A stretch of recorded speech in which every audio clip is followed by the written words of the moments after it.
ये वाली अगर उसी दिन से मेरा ना हनुमान चालीसा के प्रति मतलब मुझे बोलना नहीं चाहिए, पर मतलब पहले मैं सिर्फ उसको ना जैसे पूजा है या इस तरह या पूजा है, म्यूजिक अच्छा हाँ। है वो उस तरह से करती हूँ। या लेकिन this is what I feel Anuradha, मुझे ऐसे लगता है कि रियल लाइफ सिचुएशंस में छोटी बड़ी जो भी आ रही है उसको एक्सेप्ट करना is really needed, and this is what I don't know what I said is does it really make a sense or not, but I really gave the example which I'm facing. definitely Yes, you yes, made yes. I totally understood yeah, you made what you were sense trying and to you convey. summarized it, and I'm sure Sangeeta understood that. And कोई भी concept हम लोग जब उपनिषद या संस्कृत में पढ़ते हैं तो वो बहुत डिफिकल्ट लगता है। ऐसा लगता है वो हमने परसेप्शन बनाया होता है कि वो संस्कृत में है या डिफिकल्ट हिंदी में है, तो वो डिफिकल्ट कॉन्सेप्ट है।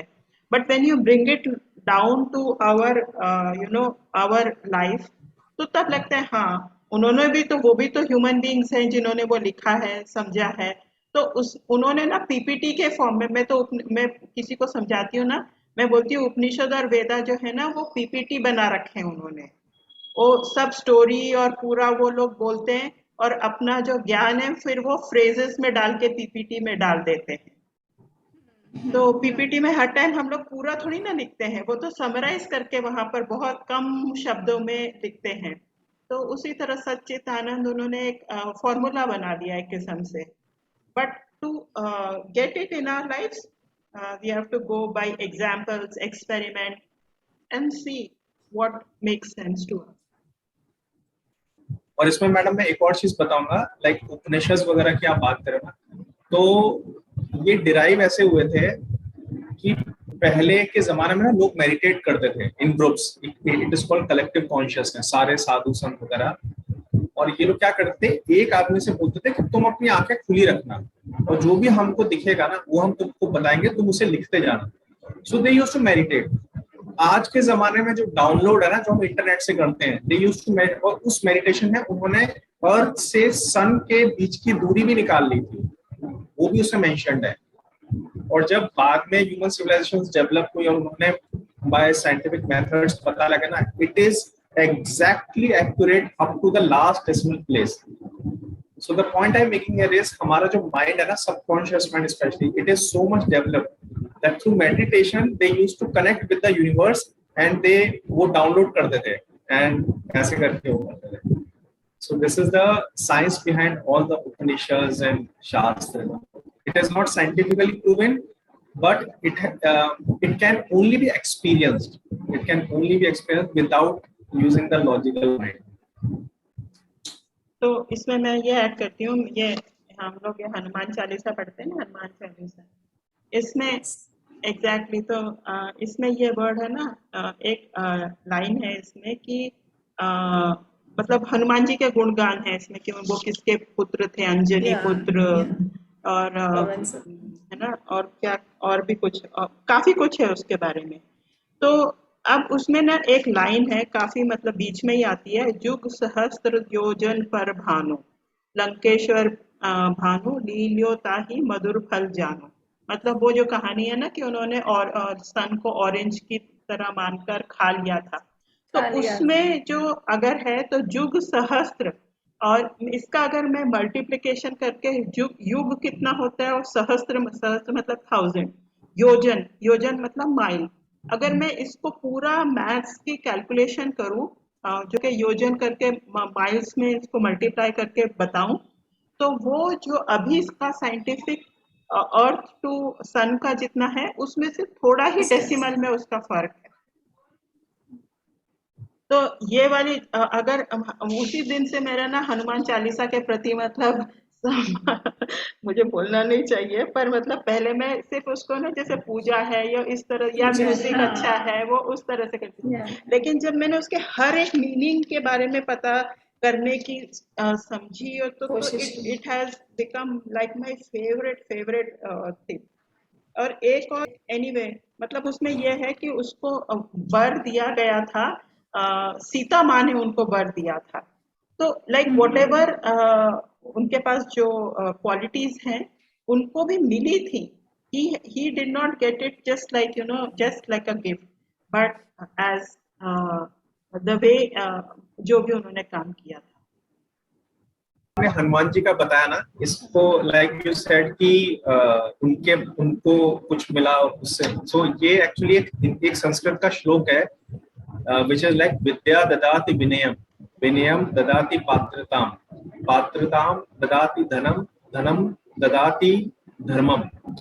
इसका मतलब ये है सच्ची विद्या से पात्रताम बनते हैं। पात्रताम का मतलब है पात्र, यू बिकम योग्य, योग्य बनते हैं, और योग्य से हमारे पास धन आता है जब हम योग बनते हैं तो, और जब हमारे पास धन आता है तो हम धर्म की स्थापना करते हैं।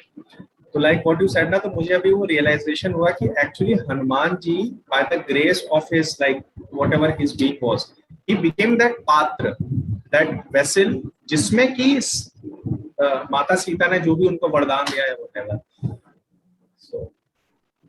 तो I am going like too much into goddess and goddesses, ये सारा कुछ अब मेरे को भी और याद आ गया है।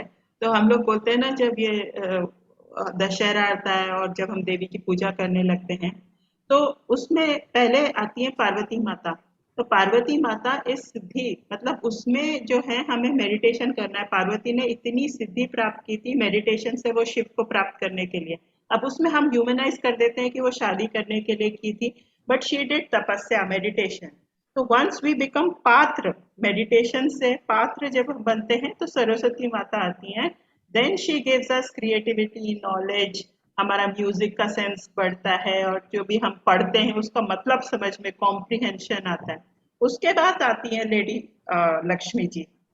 तो तब हमें मतलब वो आनंद, या हम उसको अबंडेंस बोलेंगे, abundance of all health, wealth, everything. तो दैट इज अ सीक्वेंस जो पात्रता की बात की है। या तो लवली संगीता। अनुराधा जी टेक अवे ले लो सबसे। टेक अवे भाई, टेक अवे। आज डोसा मिला, इडली मिला, वो बताओ, और शॉर्ट में। थैंक यू बेट, नहीं तो मैं फिर से थैंक यू बोलती हूँ, बोलता बहुत अननेचुरल है। मेरे लिए टेक अवे, मुझे बहुत अच्छा लगा आप लोगों को सुनने के बाद, पर मुझे लगा कि हम माइंडफुल होने का बात करते हैं तो maybe one practice we can do, like जैसे सदगुरु को भी मैंने सुना, every hour can we feel gratitude. Okay, yeah so every hour can I feel gratitude and can I smile because I am alive, because लोगों की life नहीं है। 1 घंटे के बाद अगर सपोज करो if I need to go up, I don't know, मैं भी बोल रही हूँ बट मुझे पता है कि मैं नहीं चाहने वाली हूँ। ओके, सो हर 1 घंटे में can we feel gratitude and can we become mindful.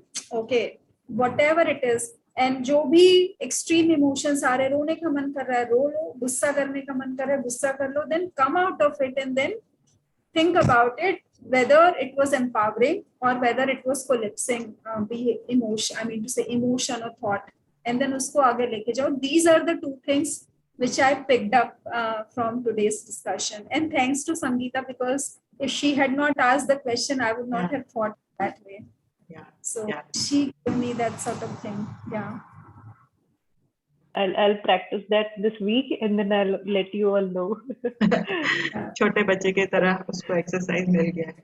But lovely seeing you smile and you brought such questions, and Shweta, you know, और both तो हमारे मतलब we started this topic and it took us from where to where. तो यही मेरा take away है कि that reminder idea is also interesting. I'll employ that. Yeah. So thank you so much. Both, thank you. Last word. Thank you. मेरा take away है कि मुझे actually खुद को नहीं पता था कि इस टॉपिक में इतना, मैं आप लोगों से बात करते करते ना इतना कुछ मुझे भी आई वाज अनप्रिपेयर्ड। मुझे सिर्फ इतना पता था रियलिटी से रिलेटेड है, but when I started creating it, so it is in your space, so deep divine gratitude to all of you for providing that space of creation. Thank you. Have a great weekend. Bye. Thank you.